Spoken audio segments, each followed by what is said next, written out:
შოთა რუსთაველის ეროვნული სამეცნიერო ფონდის მიერ დაფინანსებულ პროექტში ევროპული ლიტერატურული რეფლექსიები გააგტიონ ტაბიძის პოეზიასა და საარქივო მასალებში მე მევალებოდა საარქივო მასალაზე ლიტერატურის მუზეუმის მიერ მომზადებულ ტომებზე მუშაობა.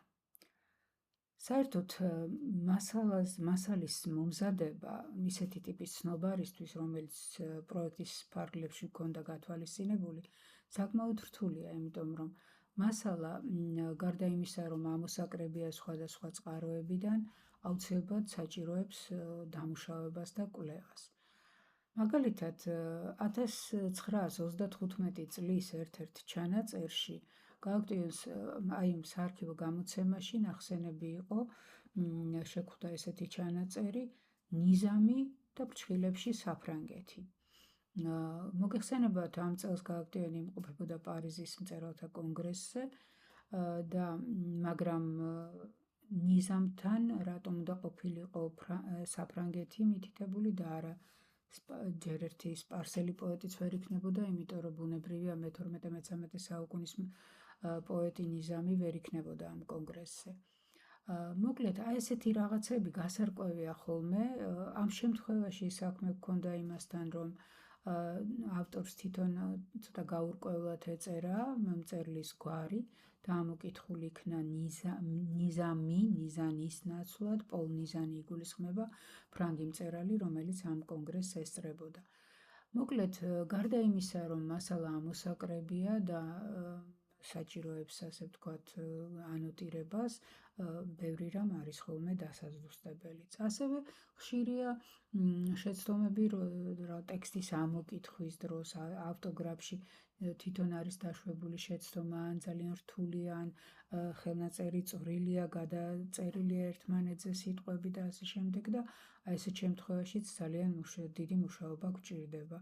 ასევე უნდა გაირკვეს რა ტიპის ჩანაწერია, მაგალითად რომელიმე უცხოელი ევროპელი მწერალი რომ არის ნახსენები, რა კონტექსტშია ნახსენები, რა ჩანაწერის რაობა უნდა გაირკვეს, იმიტომ რომ უბისწიგნაკის ტიპის ჩანაწერებში არასდროს წინადადებები ასე თითქმის დასრულებული და ყველაფერი განმარტებული არ არის. ზოგჯერ არათუ წინადადება სიტყვებიც არ არის დასრულებული, შემოკლებით არის და ეს ყველაფერი კვლევას საჭიროებს, ვიდრე მკითხველს მივაწვდიდეთ.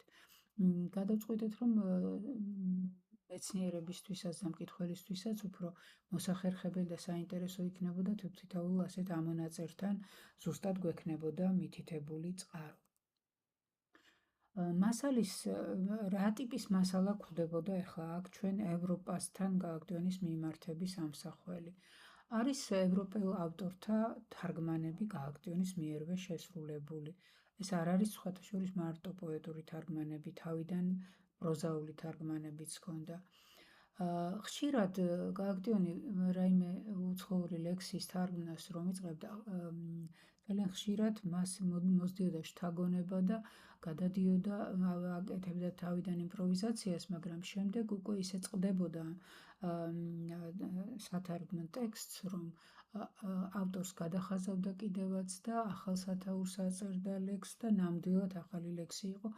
აი ამ ავტოგრაფებიდანვე ჩანს, რომ არაფერი მას უკვე იმ უცხოელ ავტორთან არ ჰქონდა, ეს დარჩა მხოლოდ შთაგონების წყაროდ.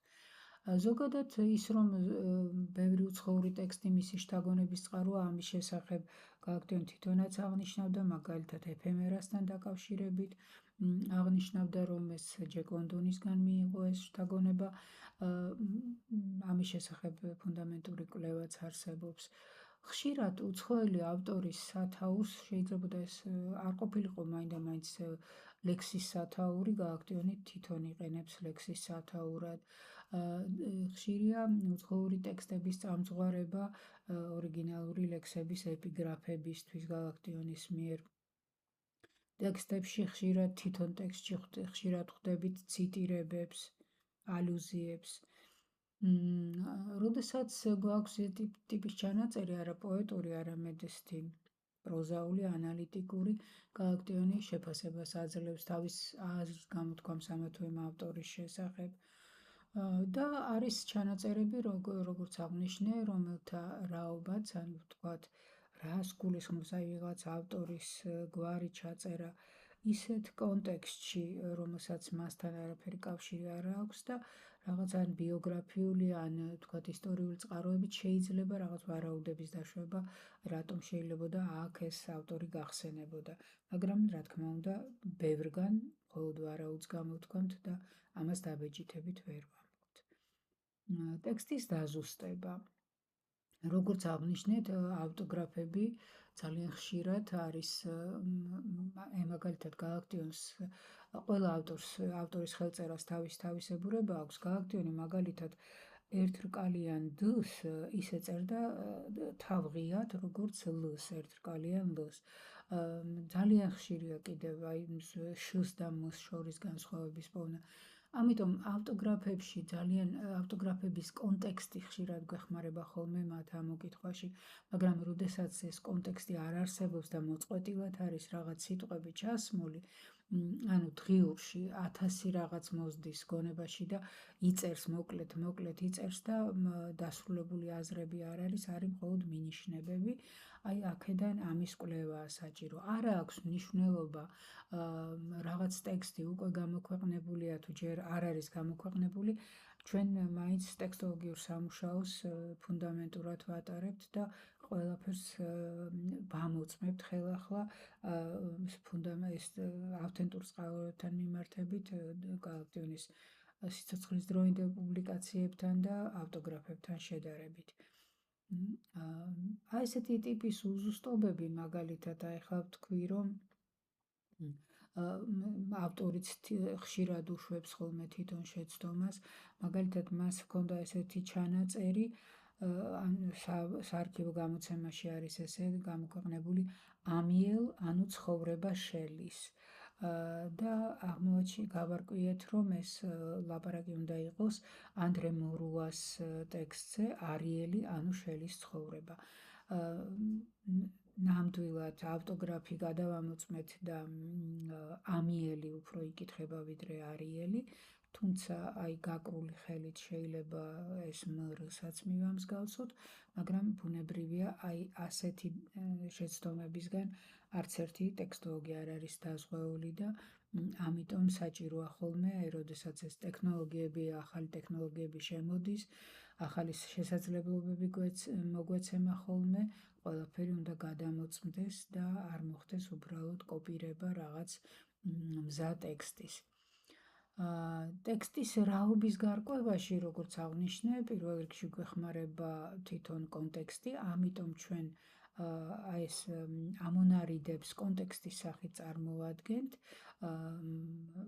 ევროპელი მწერლების შესახებ, მაგრამ როდესაც კონტექსტი, როგორც ვთქვით, არის შემთხვევები, რომ საერთოდ სხვა თემაზეა, არაფერ კავშირში აი ამ ევროპელი მწერლის თუ ტექსტის ხსენებასთან კავშირში არ არის, მაშინ ჩვენ ბიოგრაფიულ და ისტორიულ კონტექსტს მოვიშველიებთ და შეიძლება რაღაც ვარაუდები გამოვთქვათ ამის შესახებ. ძალიან ხშირად ალუზია, რომელიც არის ლექსში, ძალიან მნიშვნელოვანია იმის გასარკვევად, აი ლექსის სრული სურათის აღსაქმელად, სრულად ავტორის ჩანაფიქრის სრულად წარმოსაჩენად. მაგალითად, ლექსში ეს მშობლიური ქარია არის ასეთი ფრაზა, ციტატა სტროფი იწყება ასე წინანდალს ვაზი ამშვენებს, ახმეტას ვაშლი წითელი და ასე შემდეგ და შემდეგ არის იქ ტყეა მთვარით ქსოვილი, ვით ლოენგრინეს სიზმარი.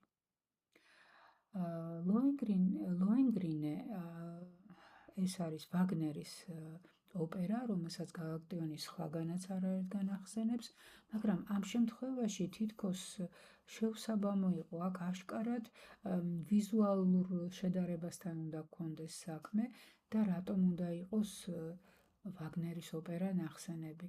ან დაუფიქრდით, ხომ არ იყო იქ რაიმე ეპიზოდი ლოენგრინეს სიზმარი, მაგრამ აი ამ კვლევაძიების დროს გავარკვიეთ, რომ ლოენგრინეს სიზმარი არის ჯონ სარჯენტის სიმბოლისტური ნამუშევარი, მონოტოპია, ეს არის ბუნდოვანი აბსტრაქტული სურათი მეტროპოლიტენ ოპერის დარბაზისა ვაგნერის ოპერა ლოენგრინის წარმოდგენის დროს. დარბაზი თითქოს მეხსიერებისა და დროის ფენების უალიდან არის დანახული, სცენისა და ორკესტრის პირველი რიგის გამოკვეთა და დარბაზის დანარჩენი ნაწილის სრული გაბუნდოვანება ისეთ შთაბეჭდილებას უქმნის მხილველს, თითქოს თავადაც წარმოდგენას ესწრებოდეს. ბუნებრივია, ხო, აი ესეთი რამ ამ შემთხვევაში ევროპულ ლიტერატურას არ ეხება, მაგრამ ძალიან ხშირია ხოლმე შემთხვევები, რომ აი ესე კვლევით მივსულვართ და ბოლოს ვთქვათ რაღაც კავშირი აღმოჩენილა ლიტერატურასთან. ამიტომ აი ასეთი ტიპის კვლევებიც გვიხდება, რომლებიც ძალიან საინტერესოა, თუმცა ამ შემთხვევაში ევროპულ ლიტერატურას კონკრეტულად არ ეხება და ეს არის ვიზუალური ინტერტექსტი, რომელიც როგორც ვნახეთ, ამერიკელი ხატვრის ნამუშევარს უკავშირდება. წყაროს მითითება. ერთი რამ უნდა გავითვალისწინოთ, რომ საერთოდ ძალიან მნიშვნელოვანია, რომ ასეთი ტიპის ცნობარის შედგენის დროს, რომელიც ასახავს აი ევროპულ ლიტერატურასთან გადაწყდომის კავშირს, ძალიან მნიშვნელოვანია, რომ არ გამოგვრჩეს რომელიმე ავთენტური წყარო და რომელიმე ტექსტი მის მიერ შექმნილი.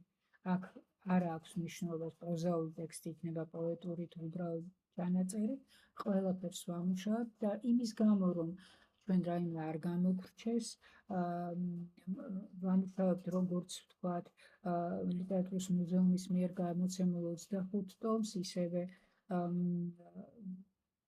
ადრე მომზადებულ 12 ტომეულს და აი ამჟამად 15 ტომეულის იმ 5 ტომს, რომელიც მომზადდა 2016 წელს.